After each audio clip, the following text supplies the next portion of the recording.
من الشيطان الرجيم بسم الله الرحمن الرحيم الحمد لله رب العالمين والصلاة والسلام على رسولنا محمد وعلى آله وصحبه أجمعين.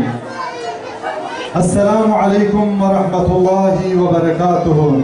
Rahman ve Rahim olan insanoğlunu ve bütün kainatı rahmetiyle yoktan var eden, gece ve gündüzün sahibi, gizli ve açık her şeyi bilen ve Hazreti Muhammed Mustafa'yı alemlere rahmet olarak gönderen Allah'a hamdü senalar olsun.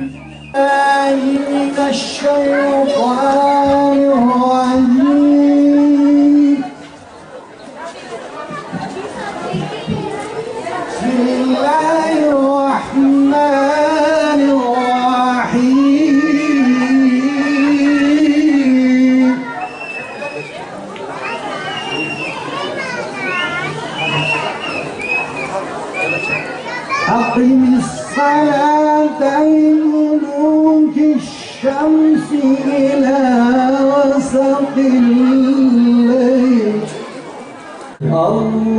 اللهم صل على سيدنا محمد النبي الأمي وعلى آله وصحبه وسلم. إلا الله محمد حبيب الله محمد رسول الله. لا إله إلا الله محمد حبيب الله. لا إله إلا الله محمد رسول الله. لا إله إلا الله محمد حبيب الله. پیغمبر خاتم کیه محمد روشنیا هر در کیه حق رهبر عالم کیه تاج بنی آدم کیه محمد رهبر محمد بزارم محمد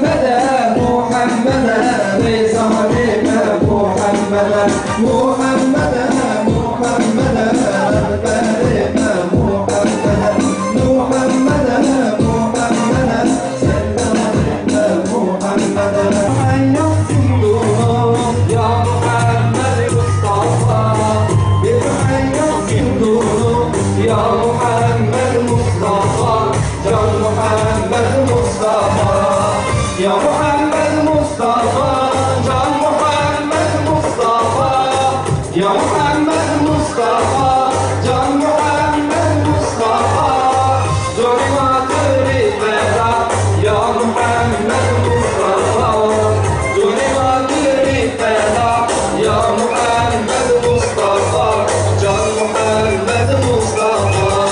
3 yaşındaki bir kardeşimizi diyelim daha doğrusu. Nasıl bize ölüm okuyacak inşallah beraber göreceğiz.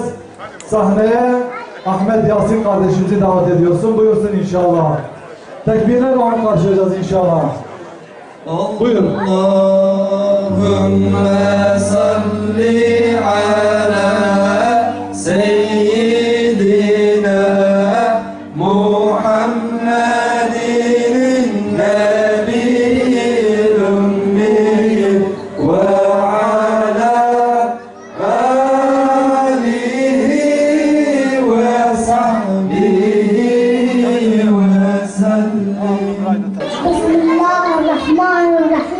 بنامی خدای رحمان الرحیم بیشمار حمد و ثنای قلب و جان امددن پای خالقی کون و مکان ویری انسان دائدان پاکره فندروان حکمت و علم و قلم عالم مصطفی بگمان افتخار آمد های هر زمان لو محمد وش حبیب ذوالجلال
ellerinizdeki o güllerle, o gül gibi size güzel olan kalbinizin gülü Muhammed Mustafa sallallahu aleyhi ve selleme olan muhabbetinizi, ona olan sevdanızı izhar etmek için bu salona gelmişsinizdir. Benim annem de babam da sen dünya musun baba?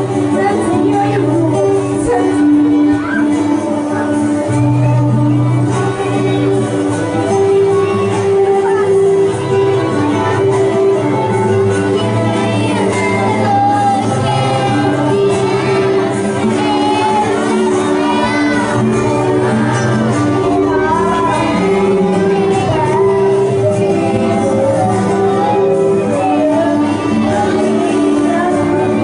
Ya İlahel Alemin, Peygamber sevdası için buraya toplandık. Peygamber aşkı için buraya toplandık. Ya Rabbi bu aşkın hürmetine, Ya Rabbi bu sevdanın hürmetine bizi affeyle Ya Rabbi. Ya Rabbi bölüm pörçük olan Müslümanları vahdet eyle Ya Rabbi. İttifak eyle Ya Rabbi. Çekilen bu kadar sıkıntıyı Ya Rabbi bertaraf eyle Ya Rabbi. Ya Rabbi bu sevdanın hürmetine Ya Rabbi Müslümanları bu zulümden kurtar Ya Rabbi. Müslümanların üzerinde bulunan bu kara bulutları kurtar, bertaraf et Ya Rabbi.